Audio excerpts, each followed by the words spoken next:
Hi friends, good afternoon সবাইকে। তো এখন তো অনেকেই জানো, যারা একটু বাইরের দিকে থাকো, এই সময়টা কদবেল খুব পাওয়া যায়। যাদের কদবেল গাছ আছে তারাও জানো প্রচুর কদবেল এই সময়টা হয়, শীতের সময়টা। তো আমি একটা কদবেল কিনে নিয়েছি অনেক বছর পর। বাড়িতে ভীষণ এটা খেতাম আমি, ভীষণ প্রিয় এটা আমার। তো আমি কদবেলটাকে এখন ফাটালাম, দেখো একদম পাকা কদবেল বেরিয়েছে আর গন্ধটা ভীষণ ভালো বেরিয়েছে। তো চলো এটাকে আমি এখন মাখবো। তো মাখার জন্য আমি এটাকে আগে বের করে নিই। ঠিক আছে, চলো আগে এটাকে বের করে নিই এর ভেতর থেকে, তারপর আমি তোমাদেরকে দেখাচ্ছি কিভাবে মাখবো। কিছু খুব সুন্দর গন্ধ বেরোচ্ছে। পাকা তো বেলটা আমাদের শ্রীরামপুর স্টেশনে বিক্রি হচ্ছে এটা। দেখো আমি এটাকে ছাড়িয়ে নিয়েছি, আর একটু বড় জায়গায় নিলে ভালো হতো। যাই হোক, ঠিক আছে, আমি যেটা নিয়েছি সেটাতেই মাখবো। এটাকে আগে একটুখানি চটকে নিই। তোমার দাদাভাই বলছে এটা কালো কালো হয়, এটা মাখলেই কালো কালো হয়ে যাবে, কারণ এর মধ্যে সর্ষের তেল, চিনি, নুন সব পড়বে, তো তখনই অন্যরকম কালারটা হয়ে যাবে।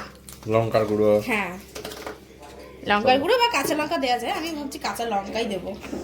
লঙ্কার গুঁড়ো তো দরকার নেই। হ্যাঁ, প্রথমে দিয়ে দিচ্ছি 1 চামচ সরষের তেল, 1 চামচ না, এটা হাফ চামচ। আর হ্যাঁ, চিনিটা একটু বেশি করে দিতে হয়, ভীষণ টক, মাথায় খেয়ে ধাক্কা মারবে। চিনি 1 টেবিল স্পুন চিনি, না আর একটু লাগবে, আচ্ছা 1.5 টেবিল স্পুন। হ্যাঁ এটা চিনিটা একটু বেশি লাগে। আর লাগবে এখানে বিট নুন,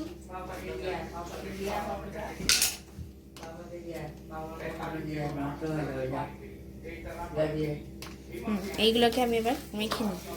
তারপর আমি দেবো এর মধ্যে লঙ্কা, কাঁচা লঙ্কা, তাহলে রেডি। হ্যাঁ কাঁচা লঙ্কা একটু ডলবো, এটা রোদে দিতে হয়, দিয়ে আমার খেলে বাবু আমাকে কি দিতে এসছো, বলে ছবি। আমার ফটো দিয়ে গেল আমাকে, ফটো দিয়ে গেছে। ঠিক আছে, এই যে আমি এখানে 2খানা কাঁচা লঙ্কা মাখবো, এই একটা, কারণ এটা একটু ঝাল ঝাল টক ওদের তো টক, আর একটু বেশি কালো হয়, গন্ধ তো খুব ভালো বেরিয়েছে, মিষ্টি মিষ্টি। ওরা হয়তো একটু পাকা হয় ওদেরটা।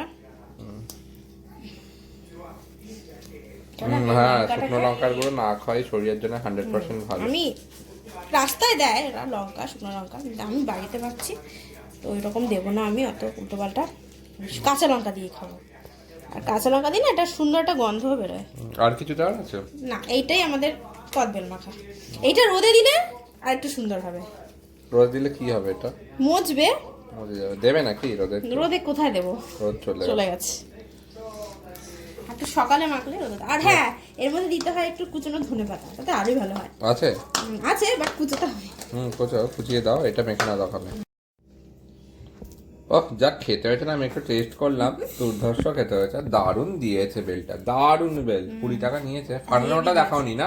না, ফাটানোটা দেখিয়েছি, ফাটানো মানে পরে অবস্থায়। এই যে ধনেপাতা আমাদের চলে যাচ্ছে, দেখে নাও সবাই। একদম কুচি কুচি করে একটা ডাটি দিলাম জাস্ট, কারণ বেশি আবার পাতা মুখে বলে ভালো লাগবে না, একটু গন্ধটার জন্য। আর ঝাল হয়নি, ও খেয়ে বললো তাই আর একটা লঙ্কা দিয়ে দিই, আর একটু ঝাল ঝাল ঝালই ভালো লাগে। ঝাল কম হয়েছে। আর এতটা চিনি দেওয়ার পরেও ভীষণ টক, মানে বেলটা একেবারে অরিজিনাল না না, কদবেল। খুব খেতে হয়েছে, ভালো ভালো। চলো, এই হলো আমাদের কদবেল মাখা, কিছু ভালো জিনিস দেখালাম। এটা গ্রাম বাংলার রেসিপি, খুবই সোজা, কোনো রান্না করার ব্যাপার নেই, কিছু ব্যাপার নেই, জাস্ট মাখো আর ওদের বসে বসে খাও।